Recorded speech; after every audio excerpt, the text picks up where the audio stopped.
Fala galera, Padrão Ouro, beleza? Bruno Pires aqui, voltamos com mais um vídeo. Vamos falar hoje sobre, caramba, muito interessante esse tema, muito interessante. E eu vou trazer também minha experiência aqui para vocês, prática, né? Até com casos familiares. Vamos falar sobre Alzheimer. Pô, eu até falei bonito. Vamos falar sobre Alzheimer, gente. Mas antes disso, você, Padrão Ouro, vai se inscrever aqui no canal, vai dar o like, vai ativar as notificações, vai ficar por dentro do nosso conteúdo, porque o nosso conteúdo, ele é muito bom. Então, let's bora!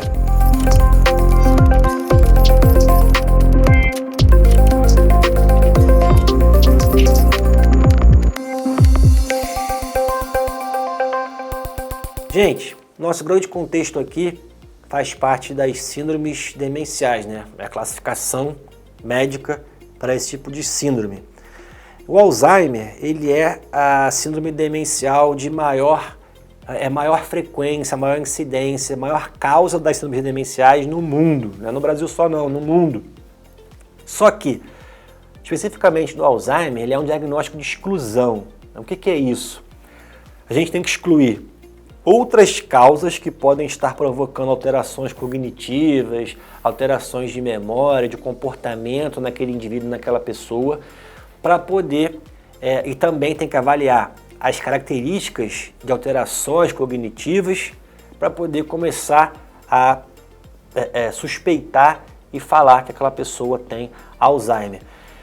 Existe a possibilidade de dar o diagnóstico definitivo nos indivíduos, mas isso é muito difícil porque você tem que biopsiar o tecido nervoso e avaliar a presença de algumas proteínas anormais que estão presentes na base fisiopatológica dessa doença.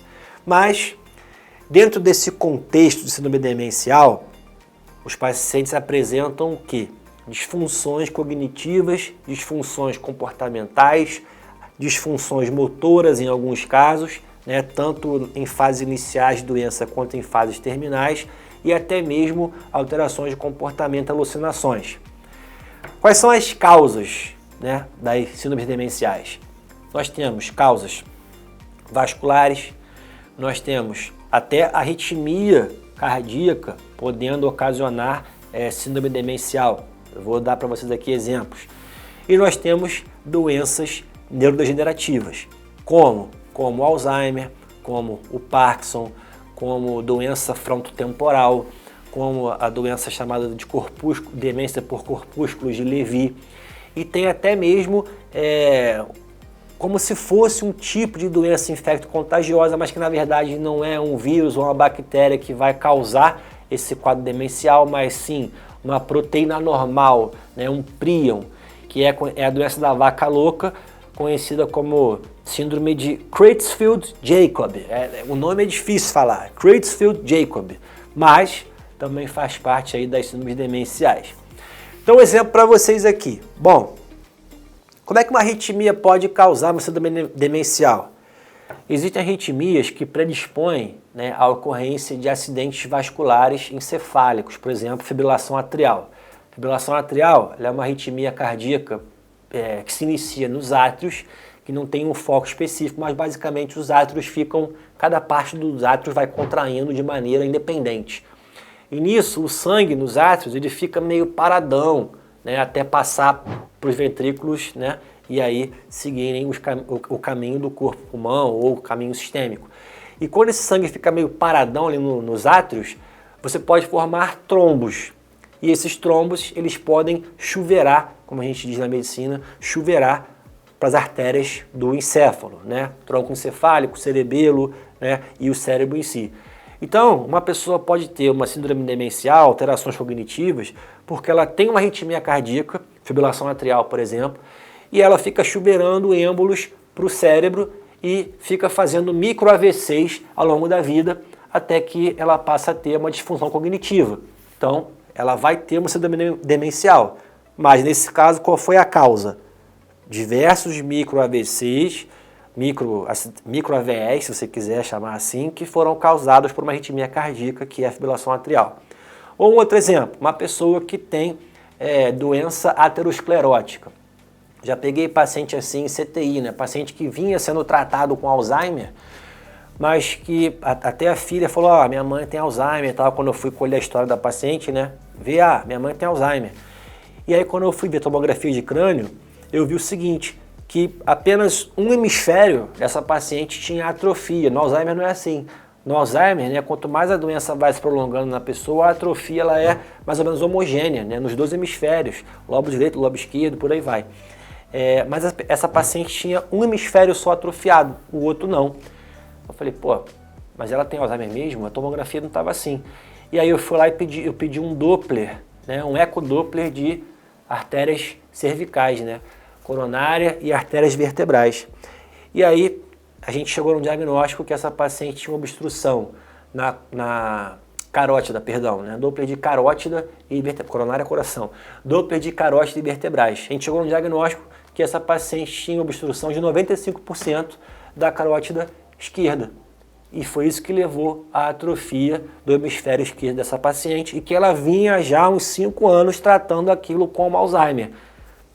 Será que tinha Alzheimer mesmo? Não sei, provavelmente não. Mas perdeu a oportunidade de tratar a causa nesse caso, que era justamente essa obstrução na carótida esquerda. Você podia resolver aquilo através de uma cirurgia vascular, endovascular, né, colocando um stent aqui para abrir aquela carótida e melhorar a perfusão cerebral. Mas, tirando essas causas vasculares ou de arritmia, nós temos as síndromes demenciais. No caso, no contexto, pessoal, de doença neurodegenerativa, essas síndromes elas têm muita semelhança entre si, né? Qual é essa semelhança? Você tem alterações da síntese proteica, alterações metabólicas, alterações da produção de proteínas, em que o produto das reações acaba sendo uma proteína anormal ou uma enzima anormal. E essas proteínas que são anormais, elas começam a se depositar em regiões do cérebro, pode ser tanto entre os neurônios ou dentro dos neurônios, e essa deposição equivocada de proteínas, ela começa a gerar uma inflamação local. E essa inflamação local, ela acaba sendo danosa para o tecido nervoso como um todo. Por isso que o nome é doença neurodegenerativa. Por quê? Porque é uma inflamação que vai se propagando devido à produção alterada de proteína ou de enzima, e essa inflamação ela vai destruindo o tecido nervoso, bainha de mielina, neurônio, destruindo a barreira hematoencefálica, destruindo astrócitos, e a destruição vai progressivamente se propagando, aumentando o seu volume no tecido nervoso do indivíduo, e isso vai progressivamente causando alterações comportamentais, clínicas, pode gerar alucinações, pode gerar déficit de memória e, em alguns casos, como Parkinson, por exemplo, pode gerar inicialmente déficit motor. O Alzheimer, especificamente, nós temos alterações de duas proteínas, tá? Existe um erro na produção de uma proteína chamada beta-amiloide, e essa proteína, no caso do Alzheimer, que é feita de maneira errônea, ela vai começar a se depositar entre os neurônios. E aí ela gera uma reação de gliose, que é uma reação inflamatória dentro do tecido nervoso. E isso começa a destruir neurônio e bainha de mielina.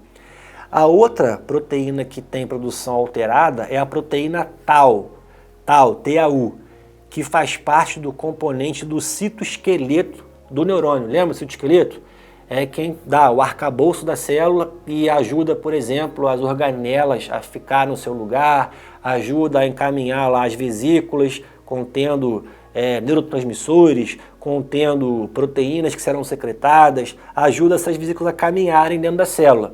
Então, no Alzheimer, qual é a base fisiopatológica? Produção alterada de proteína beta-amiloide, que vai se acumular entre os neurônios, gerando inflamação, e deposição de proteína Tau, TAU, gerando um citoesqueleto alterado, danificado dentro das células. E a consequência inicial, né, dessas duas alterações, no caso do Alzheimer, você tem uma disfunção da via colinérgica neuronal. Que diabo é isso? Alteração de vias neuronais que secretam acetilcolina. São as primeiras alterações que acontecem na pessoa que tem Alzheimer. E existem algumas regiões específicas do encéfalo desses indivíduos que começam a sofrer alterações inicialmente. A gente tem o hipocampo, que é uma região que tem muita relação com memória, né? Memória recente, por exemplo, registros da memória, registros do prazer, né? Que coisas que você fez na sua vida e te deram prazer.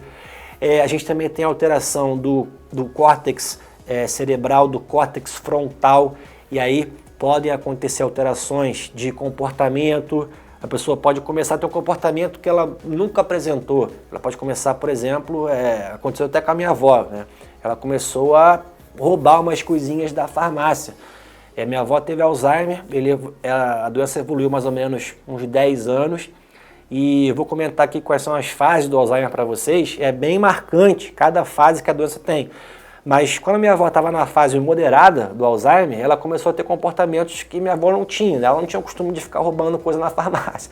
Mas ela passou nessa fase a roubar um chiclete ali, roubar uma caneta. Mas aí a gente foi na farmácia e falou, ó, essa aqui é minha avó e tal, ela tem Alzheimer, está numa fase aqui mais complicada. E aí o pessoal passou a entender, né? Mas imagina isso acontecendo, uma pessoa que não conheça aquele indivíduo que tem Alzheimer. Pode gerar também desfechos ruins, né, em contextos sociais. Mas, e quais são as fases do Alzheimer, né? Na fase inicial, na fase leve, devido a essa alteração de secreção da acetilcolina, principalmente aí no hipocampo, nas vias do hipocampo e do córtex cerebral, o indivíduo começa a apresentar a perda da memória recente, né? De coisas mais corriqueiras do cotidiano, mas lembra ainda, né, de outros, lembra que minha avó lembrava inicialmente que eu era o neto dela. Ah, Bruno, tudo bem? Mas começou a esquecer coisas básicas. Acabou de levar um negócio na cozinha, acabou de levar a caneca lá. Mas aí voltou, cadê a caneca? Começa assim.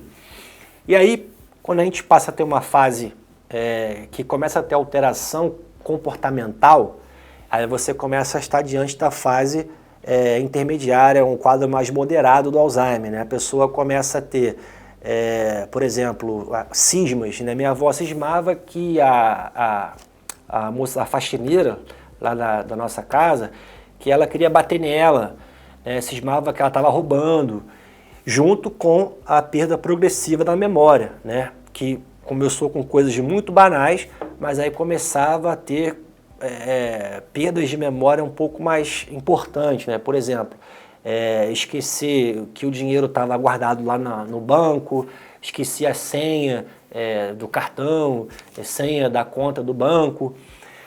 E aí, quando chega nesse contexto da fase intermediária, o próprio relógio biológico do paciente, né, o ciclo circadiano, começa a se alterar. Os pacientes que têm Alzheimer, eles têm um padrão, né, que quando chega à noite, o paciente fica muito agitado. Então, por exemplo, a minha avó, ela geralmente dormia muito ao longo do dia, ficava muito sonolenta. Às vezes estava sentada na sala vendo televisão, ela estava dormindo, né? Mas aí, caramba, tá com sono, tô com sono. Mas chegava ali 10 da noite, 8 da noite, cara, acordava e não tinha o que fazer a pessoa dormir. E aí fica muito agitado, né? Começa a andar para lá e para cá, às vezes fica um pouco agressivo também. E aí, nesse momento, né, na fase intermediária, o paciente tem alterações do relógio biológico, pode ter cismas, além de perda progressiva da memória, e ele começa a entrar numa rotina específica dele, que depois, qualquer coisa que você tire dessa rotina que a pessoa está levando, ela começa a se instabilizar muito, ela fica muito irritada, ela pode ficar agressiva, agressiva com os outros e um autoflagelo até, a pessoa pode até se machucar. E ela começa a ter problemas de raciocínio também. Então, ficava difícil a minha avó até começar a concatenar as coisas, por exemplo, essa pinça aqui, né, é para eu pegar a salada, essa outra daqui é para eu pegar, essa concha aqui é para eu pegar o feijão. E aí começa a ter o quê? Uma dependência maior, né, do sistema familiar para poder conduzir aquela pessoa e ajudar. Ela fica menos independente e mais dependente de quem cuida dela, de quem gosta dela, de quem está ao entorno dessa pessoa. E aí, quando a pessoa passa, né, de uma fase intermediária para a fase mais grave, né, ela fica mais dependente dos outros. Então você pode começar a ter alterações motoras, né? Ela não é capaz de tomar banho sozinha, ela não é capaz de... você não tem segurança de deixar a pessoa, por exemplo, subir uma escada, andar sozinha, ela pode cair. E aí você começa a ter uma atrofia mais intensa, né, do tecido cerebral. Se você for uma tomografia de crânio dessa pessoa, você vai ver ali que basicamente os ventrículos cerebrais, né, que são cavidades dentro do nosso encéfalo que tem o líquor, começam a ficar maiores e você começa a ver com mais clareza os sulcos e giros cerebrais, né? Os giros são aquelas voltas, né, que o nosso cérebro faz na região mais externa aqui do córtex. Você começa a ver aquilo com mais definição. Por quê? Porque o tecido foi atrofiado. E aí nesse momento, junto com essa maior dependência, né, dos outros, menor capacidade de fazer atividades básicas, de higiene, por exemplo, de se alimentar, a pessoa começa a ter atrofia muscular, déficit motor e pode começar a ter alucinações, né? Então a minha avó, por exemplo, ela nessa fase tinha alucinações que tinha algum bicho no chão. E aí nessa que ela imaginava que tinha algum bicho no chão, um dia ela pegou uma tesoura e aí foi tentar, né, matar o bicho e ela pegou na própria perna. Pegou a tesoura na perna e aí ela, vou matar o bicho, mas ela estava furando a própria perna. Então você vê que até a sensibilidade que ela tinha na perna, ela perdeu, porque ela ficou ali com a tesoura se furando, até a minha mãe acordar ali, ver que tinha alguma coisa acontecendo e a gente conseguir fazer ela parar com aquilo e tratar daquele ferimento. E quando passa para a fase mais grave de todas, né, a fase tardia, o paciente tem dependência total da família, por exemplo, né? Então existe uma perda motora super importante, a memória já fica bem prejudicada, a pessoa fica, não consegue verbalizar, vocalizar direito, porque antes, né, nessa fase mais grave, sem ser a tardia, a pessoa até reconhece algum afeto pelo outro. A minha avó, por exemplo, ela falava, eu gosto muito de você, né? Falava pra mim, eu gosto de você, eu tenho um carinho por você. Mas ela falava isso pra mim, mas eu não sei quem que é você, como é que é seu nome? Então ela sabia que ela gostava de mim, mas ela não me reconhecia mais como neto, né? Mas o afeto ainda estava preservado. Aí quando chega na fase mais tardia ali, você já tem a perda dessas questões também afetivas, cognitivas, a pessoa só não fica mais agressiva porque tem esse prejuízo motor, até de deglutição muitas vezes, e ela tende a ficar acamada. Bom, mas isso dura quanto tempo, né? Essa evolução dura quanto tempo, de uma fase inicial até a tardia? Isso vai variar muito. Porque se for um Alzheimer assim, esporádico, o que é isso, Alzheimer esporádico? É um Alzheimer que ele surge numa pessoa, mas que você não tem um histórico familiar muito presente. Minha família, por exemplo, não teve nenhum caso de Alzheimer nunca, só da minha avó. Então se considera um Alzheimer esporádico. Esses tipos de Alzheimer tendem a ter uma evolução mais lenta, tá? Uns 10 anos em média, 15 anos em média, vai variar para cada pessoa.